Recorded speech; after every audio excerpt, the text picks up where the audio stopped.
भी रिलेटेड है with stationery waves. देखिए हम इससे पहले जो स्ट्रेच्ड स्ट्रिंग के अंदर स्टेशनरी वेव्स पढ़ के आए हैं, तो स्ट्रेच्ड स्ट्रिंग के अंदर जो स्टेशनरी वेव्स होती है वो ट्रांसवर्स स्टेशनरी वेव्स होती है। स्टेशनरी वेव्स लॉन्गिट्यूडनल भी बनती है और स्टेशनरी वेव्स ट्रांसवर्स भी बनती है। ट्रांसवर्स स्टेशनरी वेव्स बनती है स्ट्रेच्ड के अंदर, जबकि longitudinal transverse waves, longitudinal stationary waves जो होती है वो पैदा होती है आर्गन पाइप्स या एयर कॉलम्स के अंदर। तो अब हम डिस्कस करते हैं stationery waves in air columns.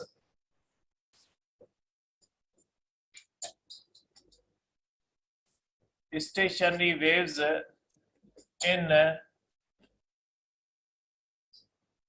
Air columns, ठीक है, ये आर्गन पाइप्स भी कहा जाता है। कि जैसे साउंड वेव होती है, साउंड वेव जो है इसकी भी स्टेशनरी वेव बनती है। और आपको पता है स्टेशनरी वेव कोई भी हो उसके अंदर दो एक जैसी वेव्स का अपोजिट डायरेक्शन में ट्रेवल करना जरूरी है। तो अगर हमें लॉन्गिट्यूडनल स्टेशनरी वेव्स पैदा करनी है तो उसके लिए भी हमें किसी भी साउंड वेव को रिफ्लेक्ट करवाना होगा। तो उसके लिए जरूरी है कि हम वही सेम प्रोसेस इस्तेमाल करें जो हमने ट्रांसवर्स वेव्स के लिए इस्तेमाल किया था। तो लॉन्गिट्यूडनल के लिए भी हम सेम प्रोसेस इस्तेमाल करेंगे। तो लॉन्गिट्यूडनल वेव्स जो स्टेशनरी वेव्स या साउंड वेव्स जो स्टेशनरी वेव्स पैदा होती है वो पाइप्स के अंदर पैदा होती है, ठीक है।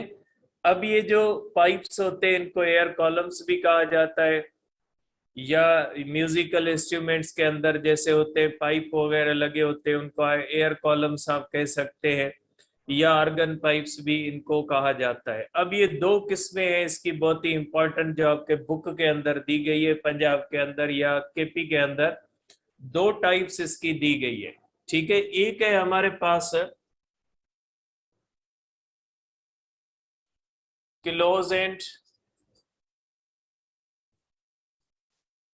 और दूसरा हमारे पास है ओपन एंड, ठीक है। क्लोज एंड है और दूसरा है हमारे पास ओपन एंड। तो हमारे पास दो दिए गए हैं। अब ये क्लोज एंड क्या होता है? देखिए क्लोज एंड के अंदर क्या होता है, इस तरह से एक पाइप होता है जिसका एक आप कह सकते हैं कि एक एंड क्लोज होता है और एक एंड क्लोज होता है, एक एंड ओपन होता है।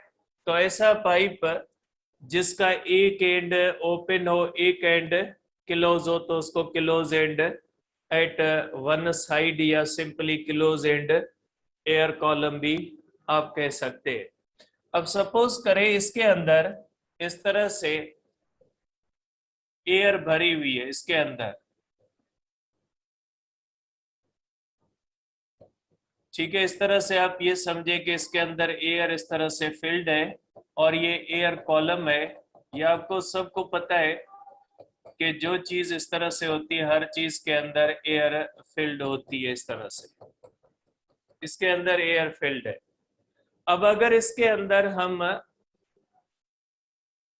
लॉन्गिट्यूडनल या साउंड वेव पैदा करेंगे तो एक वेव इस तरह से जाएगी, इस एंड से रिफ्लेक्ट करेगी या साइड से रिफ्लेक्ट करेगी और ये वेव्स एक दूसरे के अंदर मिक्स होगी और यहाँ पे एक स्टेशनरी वेव बनेगी। जिस तरह से हमने स्ट्रिंग के अंदर देखा था कि स्ट्रिंग के अंदर कोई वेव हम पैदा करते हैं वो स्ट्रिंग के अंदर जाती है और वो रिफ्लेक्ट करती है। रिफ्लेक्ट करने के बाद वो दोनों वेव्स एक दूसरे से कंबाइन होकर स्टेशनरी वेव बना लेते हैं। बिल्कुल इसी तरह से ये एयर है, अगर इसके अंदर हम साउंड वेव पैदा करेंगे ये साउंड वेव इस तरह जाएगी, साइड्स की तरफ जाएगी और क्या होगा, रिफ्लेक्ट होगा। रिफ्लेक्ट होने के बाद यहाँ पे स्टेशनरी वेव पैदा होगी। अब साउंड वेव का भी हमने एक बात डिस्कस की थी कि साउंड वेव जो होती है उसको भी ग्राफिकली हम जाहिर करते हैं with the help of a graph like transverse wave. Longitudinal wave का भी ग्राफ जो होता है वो लाइक अ ट्रांसवर्स वेव होता है, ट्रांसवर्स वेव की तरह उसको रिप्रेजेंट किया जाता है। ठीक है, और इसी तरह से इसके अंदर स्टेशनरी वेव्स बनती हैं जिस तरह से स्ट्रेच्ड स्ट्रिंग के अंदर बनती है, और इनकी भी फ्रीक्वेंसी होती है। आपको पता है कि सबसे जो सिंपलेस्ट फ्रीक्वेंसी होती है उसको कहा जाता है फंडामेंटल फ्रीक्वेंसी। अब इस ऑर्गन पाइप की लेंथ आप ले लें कि इसकी लेंथ को हम कहते हैं कि यहां से लेकर यहां तक ये इसकी लेंथ।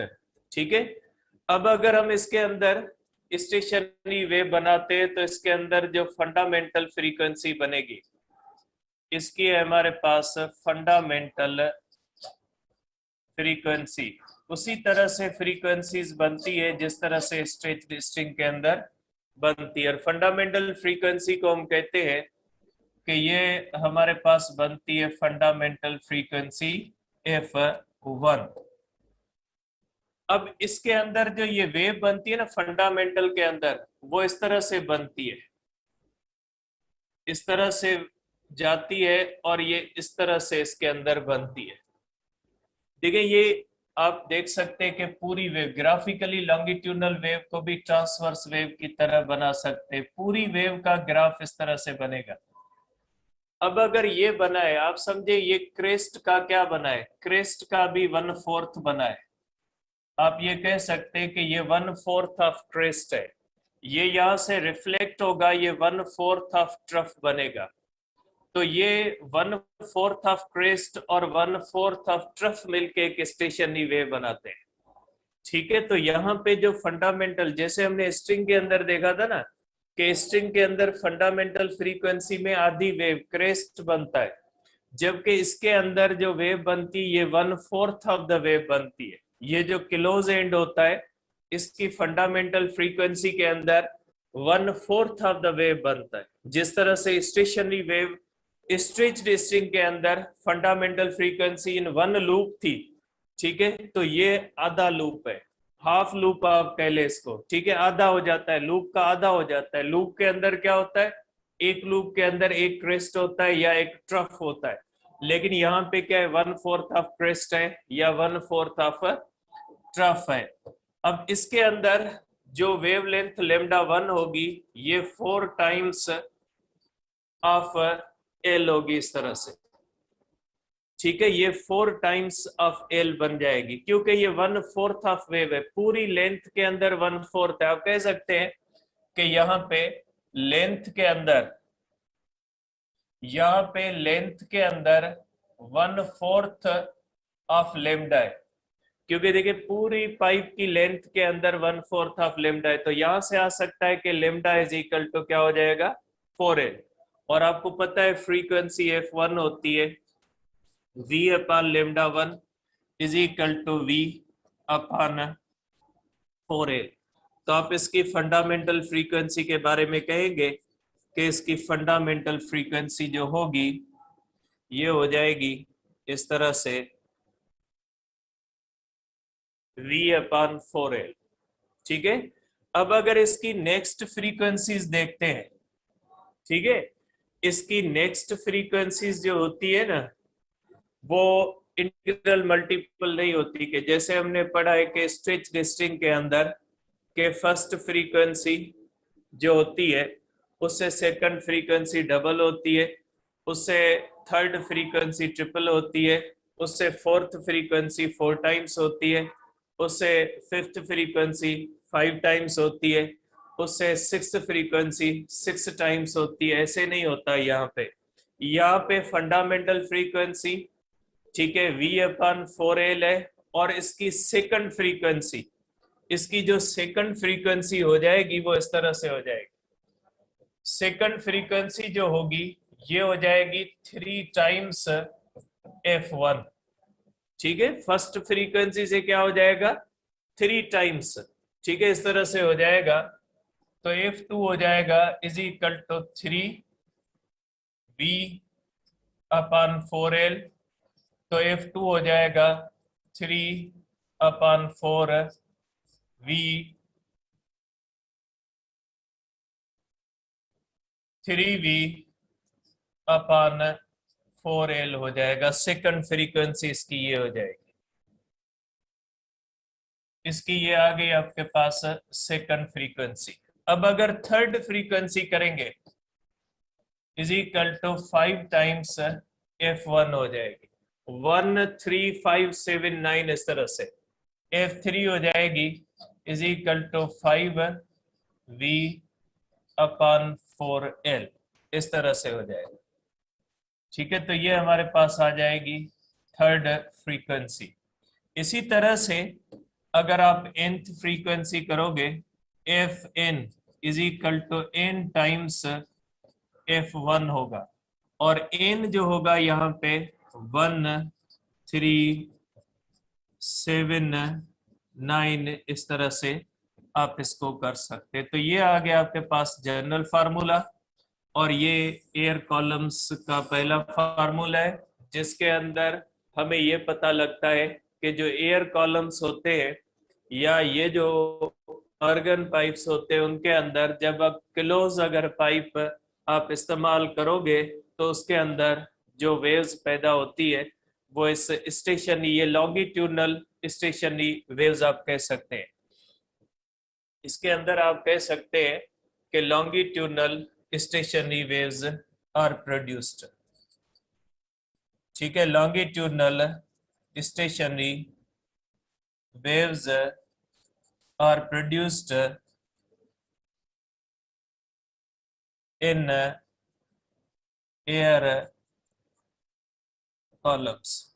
एयर कॉलम्स के अंदर लॉन्गिट्यूडनल स्टेशनरी वेव्स पैदा होती है और ये क्लोज एंड है। अब दूसरा जो आपके पास पाइप दिया हुआ है वो हमारे पास दिया हुआ है ओपन एंड। दूसरा हमारे पास जो दिया हुआ है वो ओपन एंड दिया हुआ है। ठीक है, अब इस ओपन एंड का मकसद क्या होता है? ओपन एंड का मकसद होता है कि वो दोनों साइड से खुला हुआ है, तो ऐसे पाइप को कहा जाता है ओपन एंड। ठीक है, ओपन एंड पाइप जो होता है वो दोनों साइड से खुला हुआ होता है।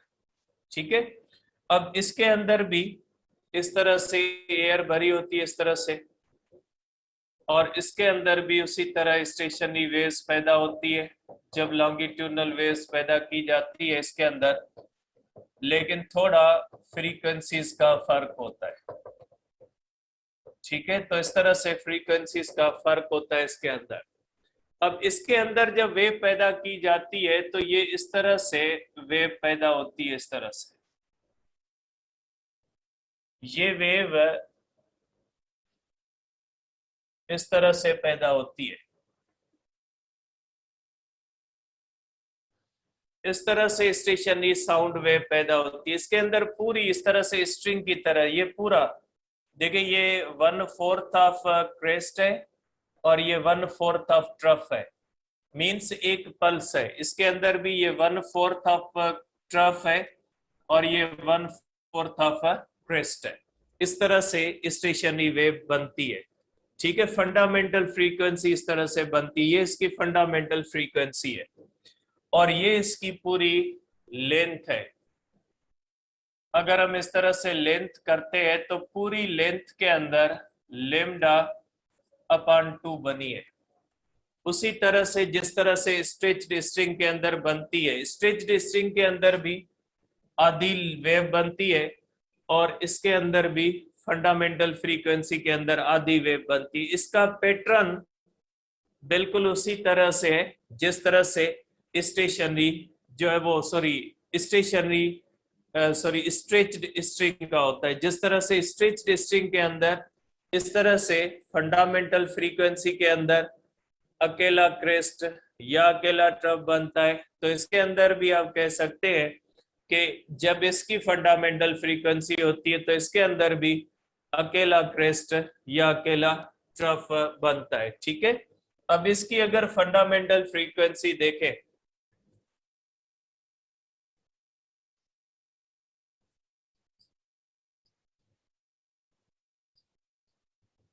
इसकी अगर फंडामेंटल फ्रीक्वेंसी देखें F1, तो इसके अंदर बिल्कुल उसी तरह से बनेगी जिस तरह से स्ट्रेच टेस्टिंग के अंदर होता है, V अपॉन लेमडा 1। और इसकी अगर लेमडा देख ले, इसकी लेमडा होगी ट्वाइस ऑफ L। तो frequency 1 is equal to V upon 2L होगा। तो ये आपके पास हो जाएगी फंडामेंटल फ्रीक्वेंसी का फार्मूला। ठीक है, तो ये हमारे पास आ गया फंडामेंटल फ्रीक्वेंसी का फार्मूला। अब अगर इसकी सेकंड फ्रीक्वेंसी हम देखेंगे तो सेकंड फ्रीक्वेंसी हो जाएगी is equal to twice of F1। ठीक है, और ये हो जाएगा थर्ड फ्रीक्वेंसी 3 टाइम्स F1, उसी तरह जिस तरह स्ट्रेच टेस्टिंग के फार्मूले। और अगर इस तरह से हम nth फ्रीक्वेंसी करेंगे, ये हो जाएगी n times F1 where n is equal to 1 2 3 4 integer होता है। ये इंटीग्रल मल्टीपल ऑफ जो है वो फंडामेंटल फ्रीक्वेंसी कह सकते हैं। इसके फार्मूले वही होंगे जो स्ट्रेच टेस्टिंग के अंदर होते हैं। फर्क ये होता है कि स्ट्रेच टेस्टिंग के अंदर स्टेशनरी ट्रांसवर्स वेव बनती है और इसके अंदर जो बनती है वो स्टेशनरी लॉन्गिट्यूडनल वेव बनती है। ठीक है, तो ये हुआ हमारा जो है वो साउंड वेव्स के बारे में स्टेशनरी या स्टैंडिंग वेव का टॉपिक के एयर कॉलम्स के अंदर जो लॉन्गिट्यूडनल या साउंड की स्टेशनरी जो वेव्स बनती है वो एयर कॉलम्स के अंदर या आर्गन पाइप्स के अंदर बनती है। ठीक है, अब इसके बाद अपना जो है वो पीएमसी के सिलेबस का लास्ट टॉपिक है। ठीक है, और वो लास्ट टॉपिक है डॉपलर इफेक्ट। ठीक है, डॉपलर इफेक्ट की बेसिक्स हम पढ़ते हैं क्योंकि आपका केमिस्ट्री का क्लास बहुत लंबा हो गया, आप थके हुए होंगे। तो डॉपलर इफेक्ट की बेसिक्स हम पढ़ते हैं, बाकी उसकी रहेगी कैलकुलेशन। तो इंशाल्लाह कल हम अपना पीएमसी का सिलेबस जो है वो कंप्लीट कर लेंगे। ठीक है, अब ये आपका लास्ट जो है वो हमारा लास्ट टॉपिक है डॉपलर इफेक्ट।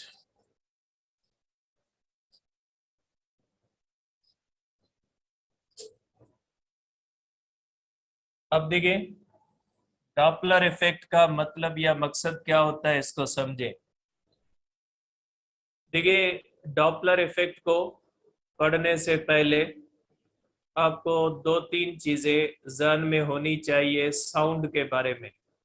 ठीक है, जो हमारे पास टॉपिक एसटीबी के अंदर है, सिंध के अंदर जो टॉपिक है कैरेक्टरिस्टिक्स ऑफ म्यूजिकल साउंड, वो यहाँ पे पीएमसी के अंदर तो मौजूद नहीं है, इसलिए मैंने यहाँ पे नहीं पढ़ाया है।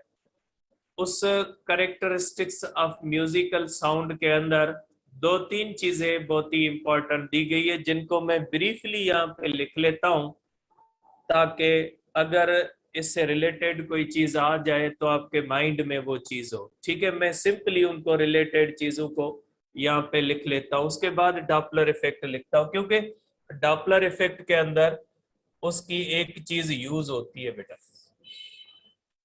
ठीक है, डॉपलर इफेक्ट मैं बाद में लिखता हूं, पहले मैं कुछ प्रॉपर्टीज की सूरत में मैं लिख लेता हूं। Properties of sound. ठीक है बेटा, प्रॉपर्टीज ऑफ साउंड के अंदर पहली चीज आती है इंटेंसिटी। ठीक है, इंटेंसिटी क्या होती है? देखिए बेटा, इंटेंसिटी का मकसद है एनर्जी पर यूनिट एरिया पर यूनिट टाइम। ये फॉर एग्जांपल हमारे पास एक एरिया है, ठीक है, और यहां से अगर साउंड वेव आ रही है, ये साउंड वेव इस एरिया से टकरा रही है, ये साउंड वेव इस एरिया से इस तरह से टकरा रही है। इसका मकसद है ये साउंड वेव इस एरिया के ऊपर एनर्जी पहुंचा रही है। फॉर एग्जांपल मैं बात कर रहा हूं, मेरी आवाज इस तरह से मुख्तलिफ चीजों के ऊपर फाल कर रही है, ठीक है, और ये मेरी जो आवाज मुख्तलिफ चीजों के ऊपर फाल कर रही है तो ये एनर्जी उनको दे रही है। तो मेरी साउंड वेव सामने किसी भी चीज को कितनी एनर्जी पहुंचा रही है उसको क्या कहा जाता है, उसको कहा जाता है इंटेंसिटी, एनर्जी पर यूनिट एरिया पर यूनिट टाइम। कि मेरी साउंड वेव अगर सामने किसी चीज के ऊपर ज्यादा एनर्जी पहुंचा रही है तो इसका मतलब ये हुआ कि मेरी जो है वो साउंड वेव की इंटेंसिटी ज्यादा है। अगर मेरी साउंड वेव सामने वाली किसी भी चीज के ऊपर कम एनर्जी पहुंचा रही है तो इसका मतलब ये हुआ कि मेरी साउंड वेव के अंदर इंटेंसिटी कम है। इंटेंसिटी अगर ज्यादा है तो सामने वो साउंड वेव किसी और चीज के ऊपर ज्यादा एनर्जी पहुंचाएगी।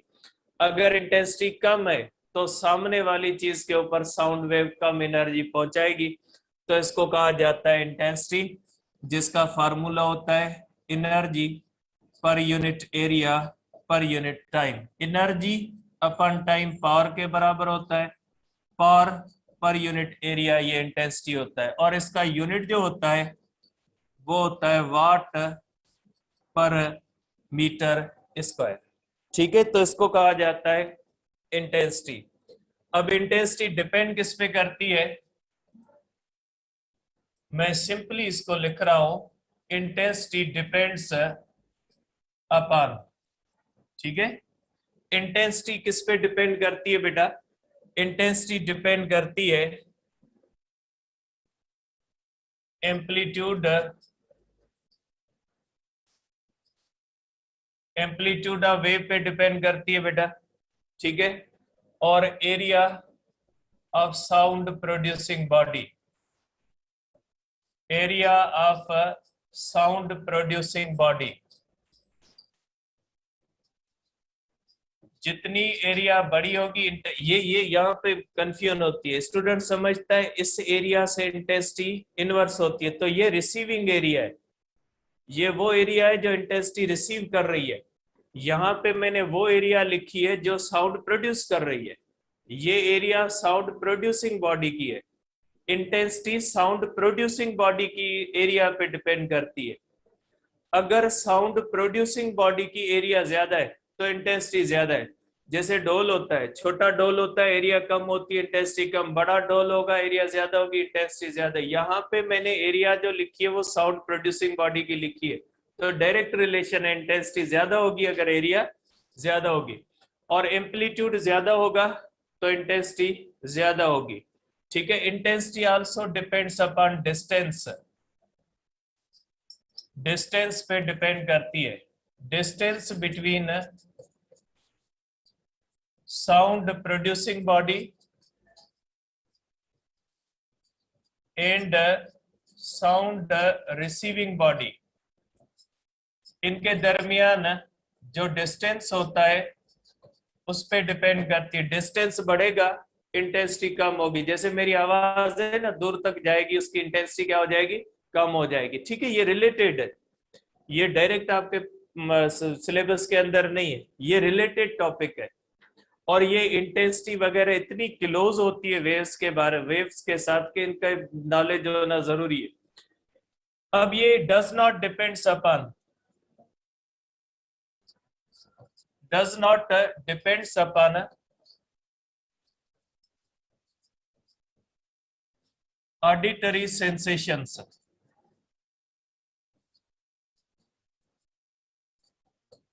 बेटा ये सुनने की सलाहियत पे डिपेंड नहीं करती। मैं अगर बात कर रहा हूं ना, कोई बंदा जो बहरा है वो नहीं सुन सकता, इसका मतलब ये नहीं मेरे साउंड के अंदर इंटेंसिटी नहीं, मेरे साउंड के अंदर इंटेंसिटी भी है, सब कुछ है, लेकिन उसके ऊपर असर नहीं हो रहा, वो अलग बात है, ठीक है। तो ये डिपेंड नहीं करती फिजिकल कंडीशन पे। अब आपके बुक के अंदर कोई दी गई एसटीबी के अंदर वो ये होती है कि जो आम आवाज होता है उसकी इंटेंसिटी कितनी होती है। अब मुझे वो वैल्यू से याद नहीं है, एसटीबी के अंदर लिखी हुई आप देख लीजिएगा कि जो आम आवाज होता है, जो मैं जैसे हम चार पांच अगर बंदे बैठे होते हैं नॉर्मली बात कर रहे होते हैं, तो शायद उसकी इंटेंसिटी 10⁻⁻7 है, लिखी हुई है वैल्यूज आपके बुक के अंदर, एसटीबी के अंदर। और कोई बहुत चीखता चिल्लाता है, ठीक है, तो उसकी इंटेंसिटी शायद 10⁻³ होती है, वाट पर मीटर इसका है। और एक होता है थ्रेशोल्ड ऑफ हियरिंग, सुनने की आखिरी हद, विस्पर, कान में नहीं बात करते कि तीसरा बंदा ना सुन ले, उसको कहा जाता है थ्रेशोल्ड ऑफ हियरिंग, सुनने की आखिरी हद। उसकी इंटेंसिटी 10⁻12 वाट पर मीटर स्क्वायर होती है। दूसरा होता है थ्रेशोल्ड ऑफ पेन, ये वैल्यू लिखी हुई नहीं है, ये लिख लीजिएगा। थ्रेशोल्ड ऑफ पेन, ऐसी आवाज जो कान के अंदर जो है वो ज्यादा से ज्यादा बर्दाश्त करने वाली सलाहियत वाली साउंड जो होती है उसको कहा जाता है थ्रेशोल्ड ऑफ पेन। अगर उससे ज्यादा इंटेंसिटी वाली साउंड होगी तो कान के अंदर पेन होना शुरू हो जाएगा, उसको कहा जाता है कि नॉर्मली इंटेंसिटी बर्दाश्त करने की आखिरी हद कान की जो होती है उसको कहा जाता है थ्रेशोल्ड ऑफ पेन, उसकी होती है 1 वाट पर मीटर स्क्वायर। ठीक है, ये इंटेंसिटी की 3-4 वैल्यूज है, याद कर लीजिएगा। तो ये हो गई हमारे पास इंटेंसिटी। अब जो चीज है हमारे पास दूसरी, वो होती है लाउडनेस। ठीक है, लाउडनेस किसको कहा जाता है या लाउडनेस क्या होती है? लाउडनेस का मतलब क्या होता है बेटा? लाउडनेस जो होती है वो इंटेंसिटी का जायका होता है। जैसे शुगर एक चीज होती है, उसका टेस्ट मीठा होता है, जब हम उसको चखते हैं तो वो मीठी लगती है। इसी तरह से इंटेंसिटी साउंड की एक प्रॉपर्टी है, वो जब कान के ऊपर पड़ती है ना तो वो लाउडनेस की सूरत में जाहिर होती है। आप ये कह सकते हैं कि कान के ऊपर जो सेंसेशन पैदा होती है इंटेंसिटी की, कि कान के ऊपर जो असर होता है इंटेंसिटी का, वो लाउडनेस है। ठीक है, सेंसेशन है ये। ठीक है, ये हमारे पास है सेंसेशन। ये सेंसेशन होती है कि जो सेंसेशन होती है कि इंटेंसिटी जो होती है वो जब साउंड वेव जब किसी के कान के ऊपर पड़ती है तो उसके ऊपर उसका असर क्या होता है, उसको कहा जाता है लाउडनेस। जैसे अगर शुगर हम मुंह में डालें तो मुंह के अंदर जो उसका टेस्ट आता है उसको क्या कहा जाता है, उसको पहले लाउडनेस। शुगर एक इंटेंसिटी है। अगर मेरी जिबान में चखने की सलाहियत नहीं है, इसका मकसद ये नहीं कि शुगर मीठी नहीं, शुगर मीठी है, लेकिन मेरी जो है वो जबान के अंदर वो सलाहियत नहीं है। ठीक है, तो जो जबान के ऊपर टेस्ट आएगा ना शुगर का, वो आपका लाउडनेस। तो इसी तरह जब साउंड किसी भी कान के ऊपर पड़ता है तो साउंड के अंदर होती है लाउडनेस, वो जब कान के ऊपर पड़ता है तो कान के ऊपर जो उसका असर होता है, उसका जो जायका होता है वो क्या हो जाता है, वो होता है लाउडनेस। और लाउडनेस जो होती है वो इंटेंसिटी पे डिपेंड करती है, और लाउडनेस का ज्यादा ताल्लुक किसके साथ होता है, एम्पलीट्यूड के साथ होता है। आप ये भी कह सकते हैं कि एम्पलीट्यूड की अपीयरेंस जो होती है वो लाउडनेस है। साउंड का जो एम्पलीट्यूड होता है वो अपने आप को जाहिर करता है एज अ लाउडनेस। अगर एम्पलीट्यूड ज्यादा है तो लाउडनेस ज्यादा होगी, अगर एम्पलीट्यूड कम है तो लाउडनेस कम होगी। ठीक है, तो ये जो होती है सेंसेशन होती है, और डिपेंड किस पे करती है, डिपेंड्स अपॉन इंटेंसिटी। जब इंटेंसिटी पे डिपेंड करती है तो इन सब चीजों पे डिपेंड करेगी। ठीक है, डिपेंड्स अपॉन इंटेंसिटी मींस इन सब चीजों पे डिपेंड एक्सेप्ट दिस। ठीक है, और also depends upon sensation of hearing, sensation of hearing. ठीक है, ये इस पे डिपेंड करती है, इंटेंसिटी इस पे डिपेंड नहीं करती, लाउडनेस इस पे डिपेंड करती है। इंटेंसिटी और लाउडनेस ये हो गए। अब इनका जो रिलेशन होता है ये लॉगरिथमिक रिलेशन है जो वेबर फेनर लॉ से आता है। वेबर फेनर लॉ बेटा एक ऐसा लॉ होता है जो इंटेंसिटी और लाउडनेस के दरमियान रिलेशन बताता है। और ये रिलेशन क्या होता है कि loudness is equal to loudness जो होती है बेटा ये डायरेक्टली प्रोपोर्शनल होती है लॉग ऑफ इंटेंसिटी के। ठीक है, आपको पता है लॉगरिथमिक रिलेशन के अंदर हम बेस ऑफ 10 लेते हैं, ठीक है। जो बेस ऑफ 10 लेते हैं इसका मकसद है इंटेंसिटी 10 बार बढ़ेगी, लाउडनेस 1 बार बढ़ेगी। ये हमारे पास वेबर फेनर लॉ, इसको भी ध्यान में रखिएगा। वेबर फेनर लॉ कहते हैं इंटेंसिटी और लाउडनेस का डायरेक्ट रिलेशन है, लेकिन लॉगरिथमिक रिलेशन है। अब ये डायरेक्ट रिलेशन दो किस्मों के होते हैं। एक ये होता है जैसे आपने वो पढ़ा है बॉयल्स और चार्ल्स लॉ के अंदर, जो डायरेक्ट और इनडायरेक्ट पढ़े हैं, उसके अंदर ये होता है जितनी बार प्रेशर बढ़ता है उतनी बार वॉल्यूम कम होता है, या जितना टेम्परेचर बढ़ता है उसी हिसाब से जो है वो वॉल्यूम टेम्परेचर वगैरह के अंदर चेंज आती है। तो ये डायरेक्ट रिलेशंस और इनडायरेक्ट रिलेशंस होते हैं जिसमें एक चीज 1 बार बढ़े, दूसरी चीज भी 1 बार बढ़े। लेकिन लॉगरिथमिक रिलेशन के अंदर क्या होता है, एक चीज 10 बार बढ़ेगी तो लाउडनेस 1 बार बढ़ेगी। फॉर एग्जाम्पल, एक साउंड है, उसकी इंटेंसिटी 10 है, उसकी लाउडनेस 1 है। अगर उसकी इंटेंसिटी 100 बन जाएगी मींस 10 बार बढ़ गई, 10 से बढ़ के 100 हो गई मींस इंटेंसिटी 10 बार बढ़ गई, लाउडनेस 1 से बढ़ के 2 होगी, ठीक है। क्योंकि आपको पता है लॉग ऑफ 100 क्या होता है, 10 पावर 2, 10 पावर 2 के बराबर होगा, तो जो होगी लाउडनेस क्या आ जाएगी 2। तो लॉगरिथमिक रिलेशन जो होता है एट द बेस ऑफ 10 जो होता है, उसके अंदर हम ये कहते हैं कि एक चीज 10 बार बढ़ेगी तो दूसरी चीज कितनी बार बढ़ेगी, 1 बार बढ़ेगी। तो ये हमारे पास वेबर फेनर लॉ जो रिलेशन बताता है किसके दरमियान, लाउडनेस और इंटेंसिटी के दरमियान रिलेशन बताता है, ठीक है। इसके बाद इंटेंसिटी लेवल है। इंटेंसिटी लेवल यहां से रिलेटेड नहीं है, ठीक है। ये चीजें डायरेक्ट जो है वेव के साथ आती है, साउंड के साथ डायरेक्ट रिलेटेड है। तो ये जो है वो मैंने आपको बता दी। इंटेंसिटी लेवल थोड़ा डीप हो जाता है। सिंपली मैं आपको बता देता हूं कि इंटेंसिटी लेवल का मकसद है difference between loudness of whisper and any other sound. मेरी आवाज और विस्पर की आवाज की लाउडनेस के दरमियान कंपैरिजन करें कि मेरी आवाज विस्पर की आवाज से कितनी बड़ी है, उसको इंटेंसिटी लेवल कहा जाता है, ठीक है। उसको हम क्या कहते हैं, इंटेंसिटी लेवल कहते हैं। Intensity level difference between loudness of any other sound and loudness of whisper. और एक बात याद रखिएगा, विस्पर जो होता है, विस्पर एक जो है वो समझे एक जिस तरह से मास को मेयर करने के लिए किलोग्राम का इस्तेमाल करते हैं, लेंथ को मेयर करने के लिए मीटर का इस्तेमाल करते हैं, इसी तरह आप ले ले रेफरेंस लेवल। रेफरेंस लेवल का मकसद है ऐसी चीज जिसकी बुनियाद पे दूसरी चीज को मेयर किया जाए। जैसे टेम्परेचर की एक रेफरेंस लेवल है 0 डिग्री सेल्सियस, बाकी चीजों का temperature, body temperature 37 degree Celsius. इसका मकसद है बॉडी का टेम्परेचर आइस के टेम्परेचर से 37 टाइम्स ज्यादा है। रेफरेंस लेवल का मकसद ये होता है। तो इसी तरह से साउंड की रेफरेंस लेवल जो होती है ना, वो क्या होती है, वो होती है विस्पर।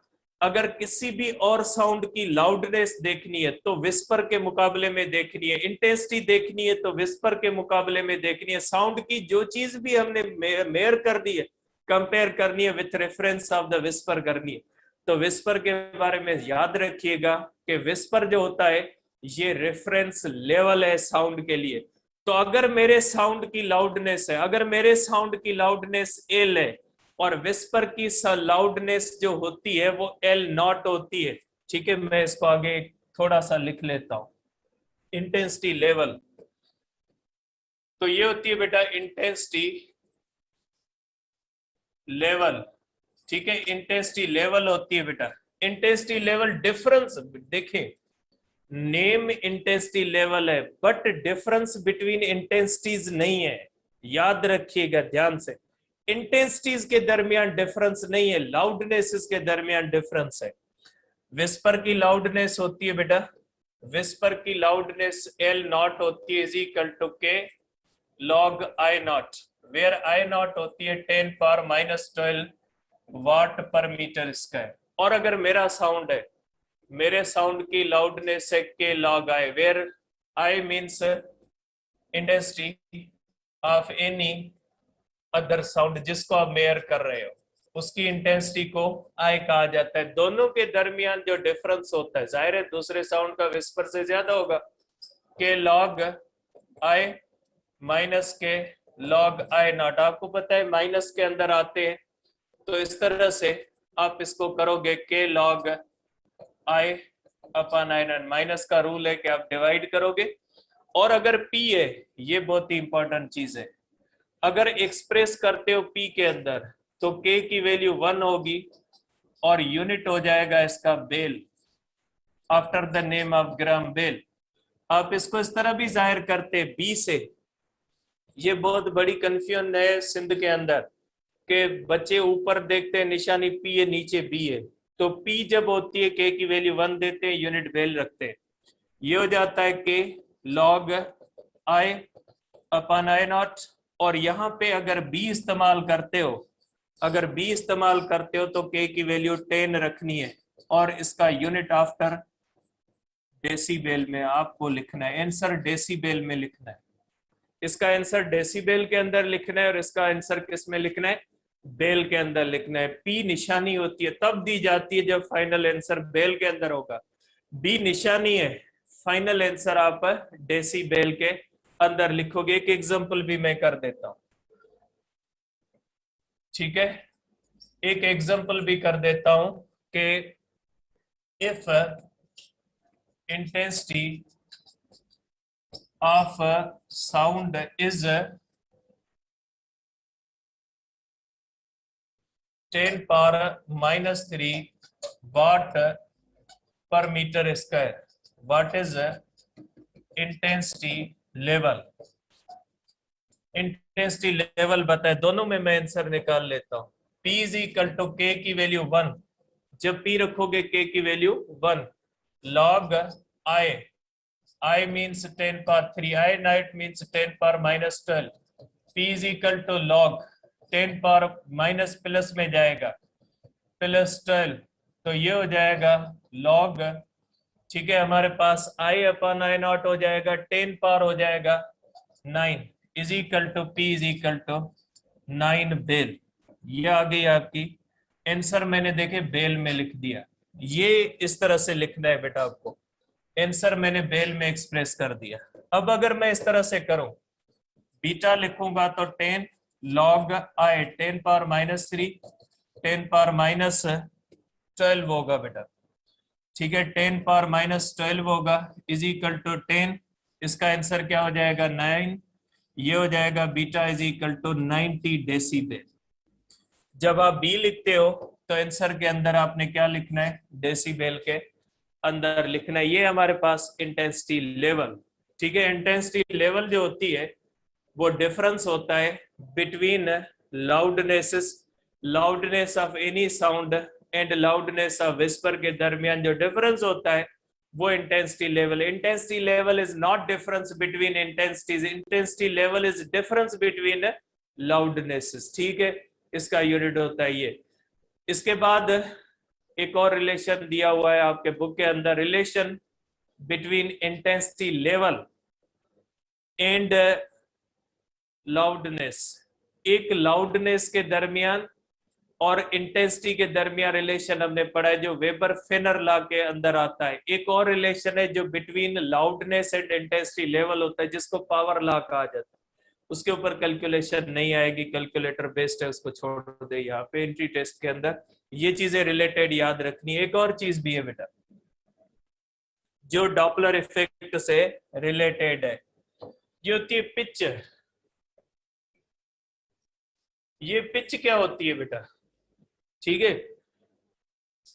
अब देखिए बेटा साउंड की पिच क्या होती है।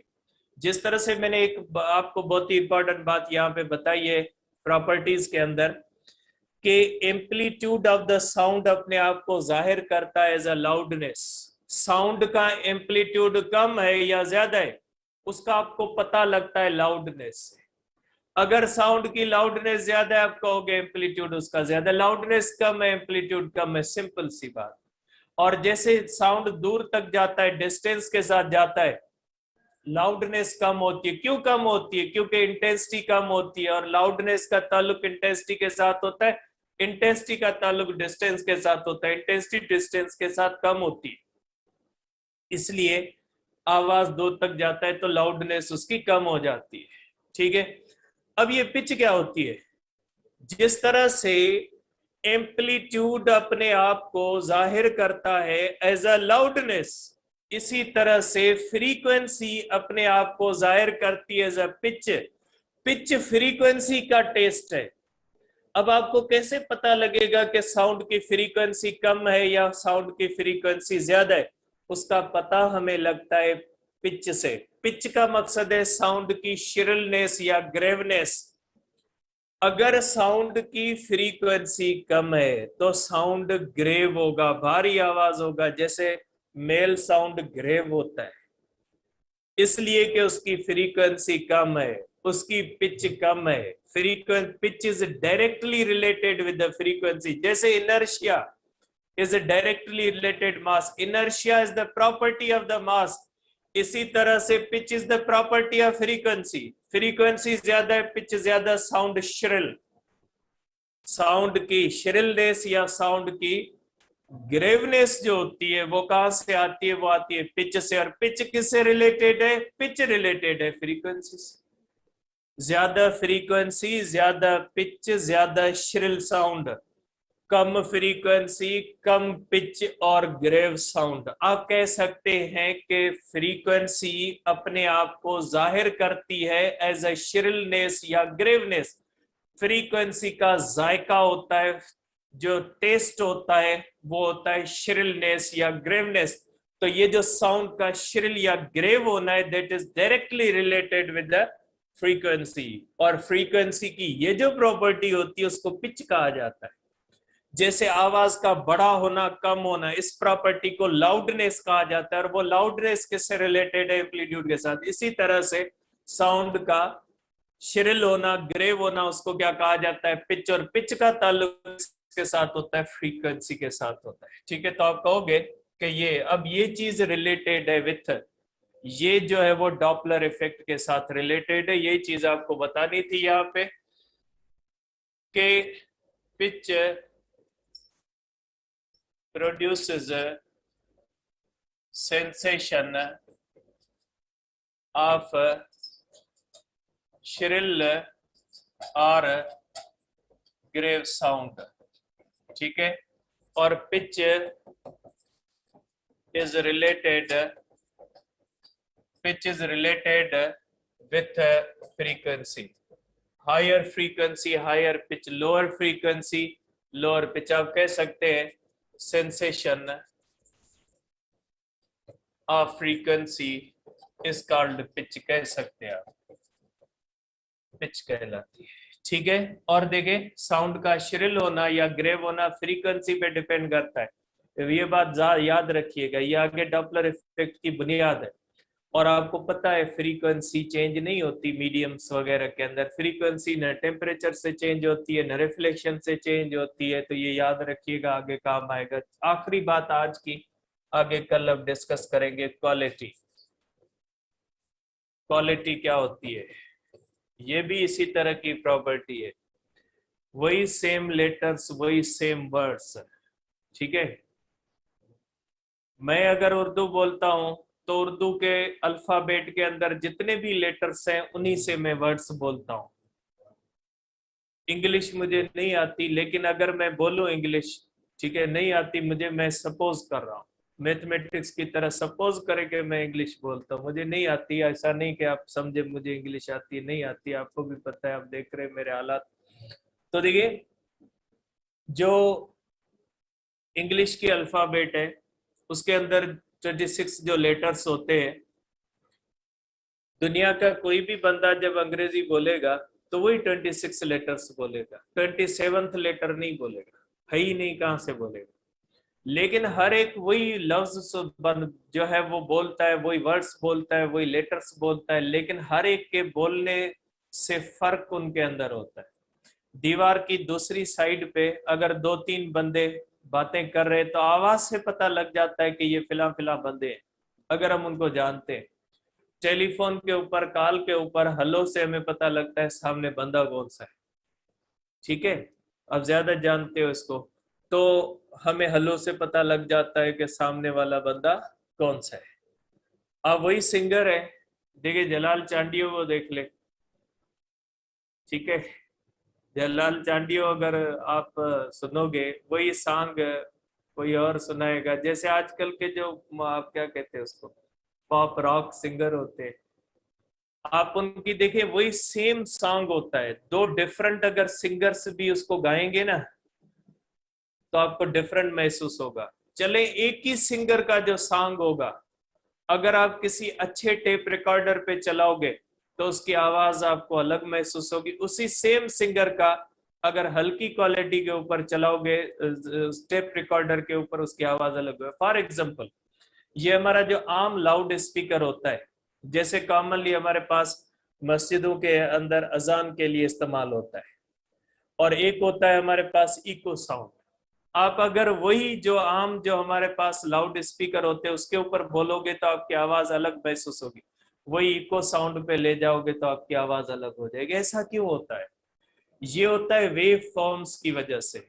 हर चीज का अपना एक वेव फॉर्म बनता है। अगर मैं इंग्लिश बोलूंगा तो मेरे लेटर्स वर्ड्स का एक वेव फॉर्म बनेगा, दूसरा बंदा कोई बोलेगा तो उसका उन्हीं लेटर्स उन्हीं सेम वर्ड्स का वेव फॉर्म अलग बनेगा। तो उन्हीं लेटर्स उन्हीं जो है वो वर्ड्स के वेव फॉर्म्स अलग बनते हैं। हर इंसान के वेव फॉर्म्स अलग होते हैं, और उन वेव फॉर्म्स के अलग होने की वजह से आपके ऊपर जो सेम लेटर्स सेम वर्ड्स की जो अपीयरेंस होती है वो डिफरेंट होती है। इसको कहा जाता है क्वालिटी। क्वालिटी का ताल्लुक वेव फॉर्म्स के साथ होता है। आप ये कह सकते हैं कि वेव की जो शेप बनती है उस शेप का जो जायका होता है वो क्या होता है, क्वालिटी होती है। हेल्महोल्ट्ज ने इसको डिस्कवर किया था, ये बातें ध्यान में रखिएगा। अब जो है वो कल इंशाल्लाह हम डिस्कस करेंगे डॉपलर इफेक्ट। डॉपलर इफेक्ट से पहले मैं आपको थोड़ा बहुत बताऊंगा बीट्स के बारे में, ठीक है, क्योंकि ये सारी चीजें हो जाए ताकि इसमें से कोई भी इधर उधर की चीज होती है तो आपके लिए मसला ना हो। बीट्स के और अकोजिटिक्स के बारे में 5-10 मिनट डिस्कस करेंगे, और उसके बाद इंशाल्लाह कल हम अपना आखिरी टॉपिक करेंगे डॉपलर।